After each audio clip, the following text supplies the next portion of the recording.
Getty. French President Emmanuel Macron. Migration policies across Europe have fallen short of expectations. France too has fallen short of expectations. Christophe Caston, or Mr. Castaner, who is also Secretary of State for Parliamentary Relations, said, migration policies across Europe have fallen short of expectations. Italy is today being led by a populist government. It is in part because Europe made a mistake. It failed to meet the expectations of the Italian people, who hoped Brussels would find a solution to the country's migrant problem. National governments are quick to blame Brussels for their woes, and the bloc is often the designated scapegoat, but in this case, no, it is not.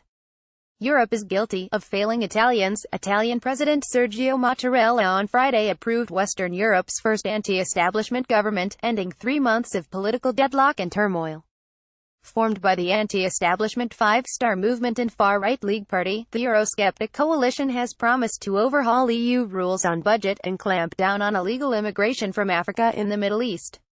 Mr. Castaner also called for the creation of a European Migration Agency, whose role he said would be to deal with border security and migrant integration. The Macron ally argued that Frontex, the bloc's existing border and coast guard agency, focuses solely on border security. During the joint interview with Europe 1 Radio, Les Echos newspaper and the television channel C News, he said, looking at immigration from a quantitative point of view alone isn't enough. Europe needs to adopt a more nuanced, qualitative approach to the crisis by improving the reception of migrants and promoting integration. He called for more European solidarity over refugees, but that could only be achieved if European leaders were provided with the means to help asylum seekers, and Brussels takes its share of the responsibility for addressing the ongoing crisis. Mr. Castaner, however, reiterated Mr. Macron's claims the EU had to be more generous with real refugees but firm with economic migrants.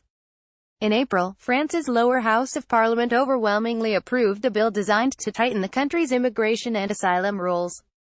The bill, which has been criticized by human rights groups and leftist parties as inhumane, doubles to 90 days the time in which illegal immigrants can be detained, shortens deadlines to apply for asylum, and makes the illegal crossing of borders an offense punishable by 1 year in jail and fines.